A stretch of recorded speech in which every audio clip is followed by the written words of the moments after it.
Hello students, a very good morning to all. Today we are going to learn about instructional design, its historical perspective. We will discuss the historical perspectives under four major heads. Instructional design from 1905 to 1945, instructional design 1946 till now, theoretical perspectives in brief, instructional design perspectives. Now we will have a close look into the historical perspective of instructional design from 1905 to 1945. 1905, first school museum opens at St. Louis, Missouri, signifying the first media for instructional purposes. 1908, the visual instruction or visual education movement continues to gain interest.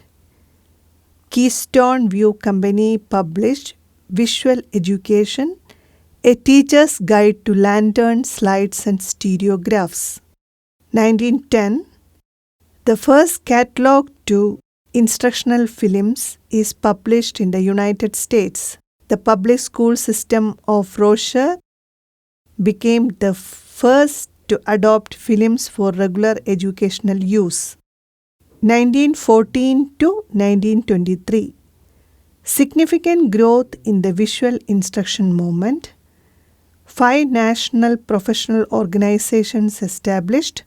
5 journals on visual instruction begin publication. Greater than 20 institutions established for teacher training in visual instruction. Approximately 12 large city school systems develop visual education bureaus. 1923, the National Education Association (NEA) establishes the Division of Visual Instruction (DVI). The University of Nebraska offers college credit courses by radio. 1924 to 1930s, technological advances in radio broadcasting, sound recordings, and sound motion pictures mark the evolution from visual instruction to audio-visual instruction. 1932, the Division of Visual Instruction (DVI) merges with 2 other national professional organizations to form a lasting organization. 1939 to 1945, audiovisual instruction is employed in the United States military and industry. The United States Air Force alone produced 400 training films and over 600 film strips. In 1941, the United States federal government establishes the Division of Audiovisual Aids for War Training. Training films play an important role in preparing U.S. civilizations to work in industry. Now we will discuss about historical perspectives of instructional design from 1946 till now. 1946, Edgar Dale develops the cone of experience, which outlines the hierarchy of instructional strategies and their effects on learner retention. 1947, the Division of Visual Instruction (DVI) changes its name to the Department of Audio Visual Instruction (DAVI). 1952, in response to the growing interest in television for instruction, the Federal Communications Commission (FCC) issues its 6th report and order reserving 242 channels for non-commercial educational use. 1953, DAVI publishes its inaugural issue of Audio-Visual Communication Review. 1954, B.F. Skinner publishes his article, The Science of Learning and the Art of Teaching, which revolutionizes the field of education by focusing on programmed instruction. 1956, Benjamin S. Bloom publishes Taxonomy of Educational Objectives, classifying the learning objectives by the type of learner behavior. Instructional television continues to grow throughout the 1950s, and IBM researchers begin developing computer-assisted instruction. 1957, the launch of Sputnik prompts the United States to invest millions of dollars into improving math and science education, greatly impacting the instructional design process. 1962, Robert Major publishes Preparing Objectives for Programmed Instruction, which describe how to write learning objectives that include descriptions of desired learner behavior. In the early 1960s, the concept of criterion reference testing emerges as an important factor in the instructional design process. 1965, Robert Gagne publishes The Conditions of Learning, in which he describes his 5 domains of learning, the 9 events of instruction.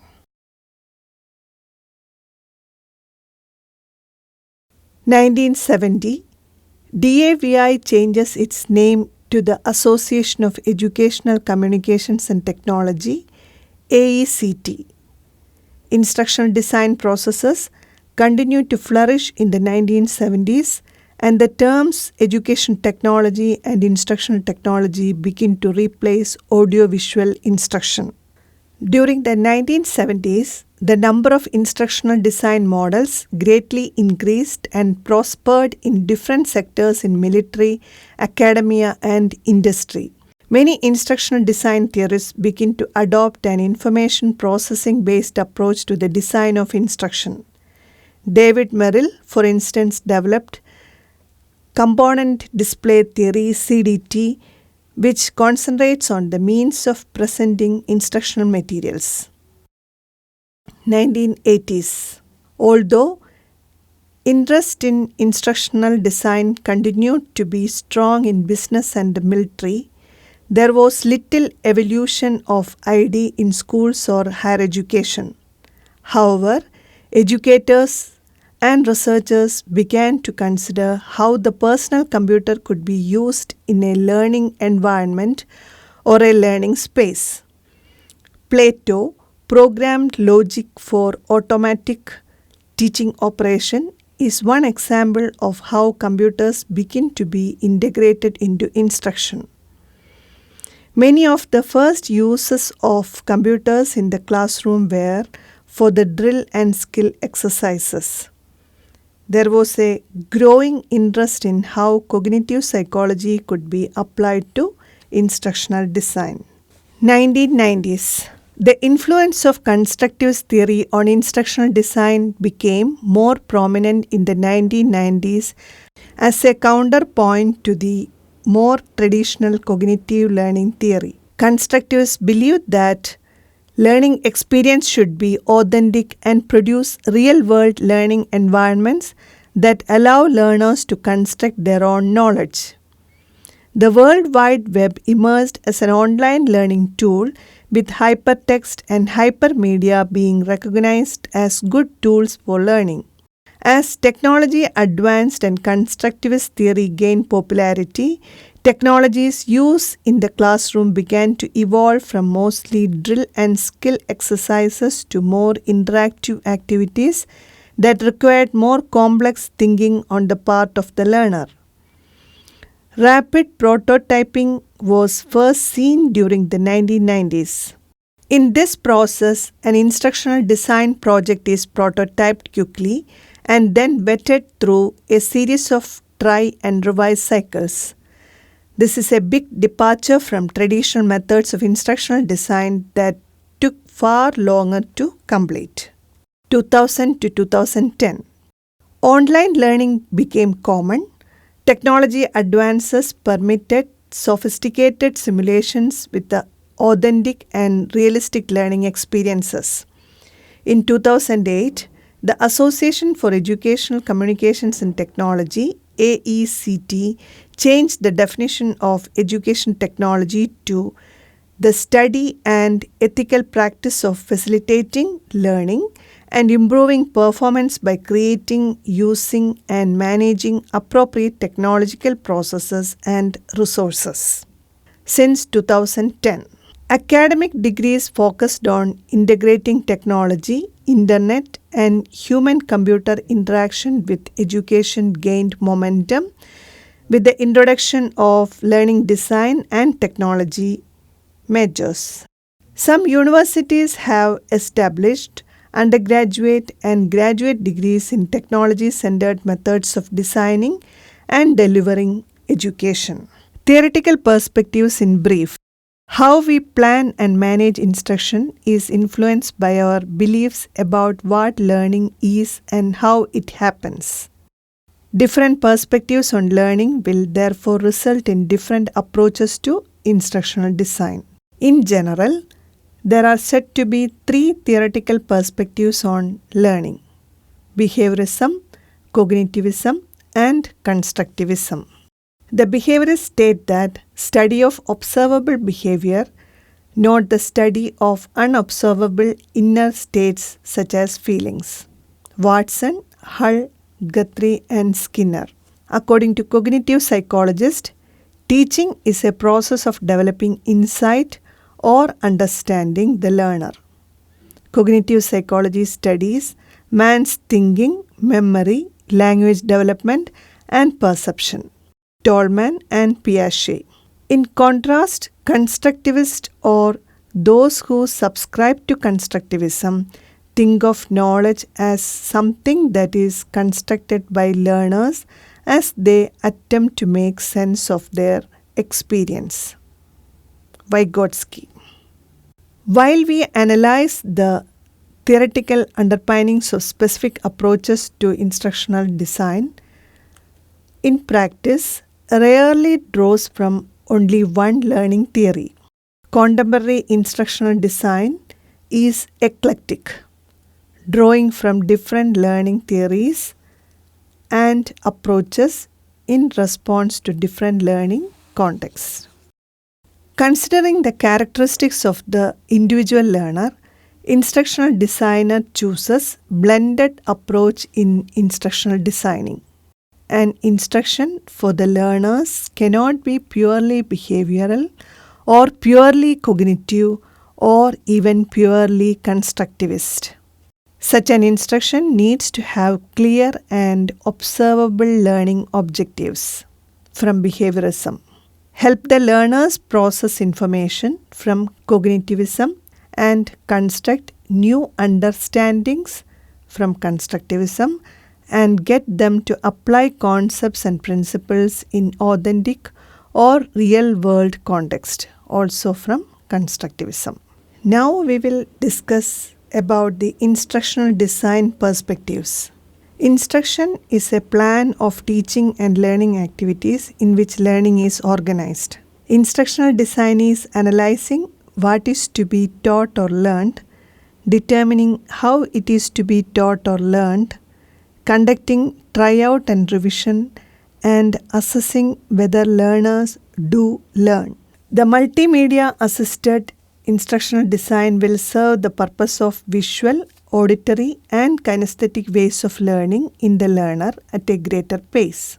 Transition to cognitive learning theory.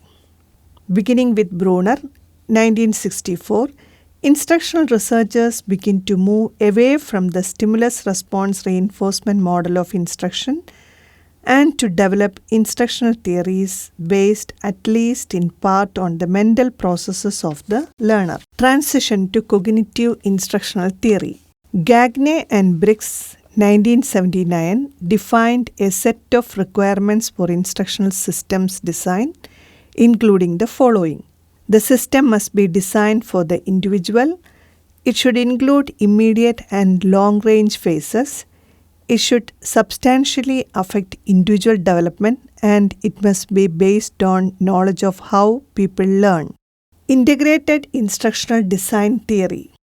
The emphasis was on instructional variables and conditions based on individual learner progress and need. Instructional design perspectives. Now, instructional design can be viewed from different perspectives. Organizational view. The first view of instructional design describes the relationship of the learner to the larger organization. Instructional design consumes time, money, and resources.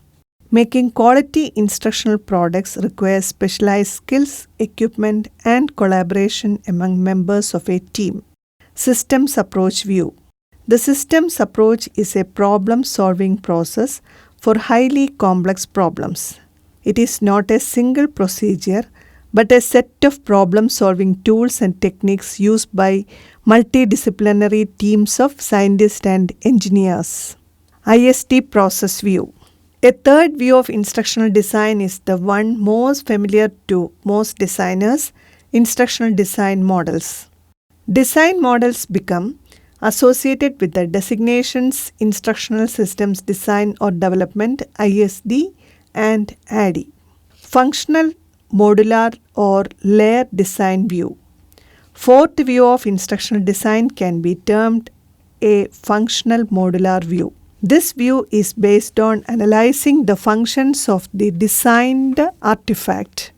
Functional modular theory is applied in fields other than instructional design, in business, computer design, software design, architecture, and engineering. Architectural view. A fifth view of design is the architectural view, as described by Blue and Brooks 1997. The architectural view describes how a designer can bring abstract ideas into a design. Blue and Brooks, who are computer designers, distinguish three stages in the evolution of a design: architecture, implementation, and realization. Team process view. A sixth view of design can be called the team process view. Most instructional design is carried out by multidisciplinary teams. Team design is a method for disciplining and coordinating the creative efforts of design team members across several phases of activity. Operational principle view. Seventh view, operational principle, is a term proposed by Michael Polanyi, described design as abstract concepts called operational principles and how they are incorporated into designs. Design language view. Design is in one sense a linguistic exercise, but the terms of designing do not necessarily exist in written language. Dear students, I think now you all have a clear idea about instructional design, history, theoretical perspectives, and instructional design perspectives. Thank you.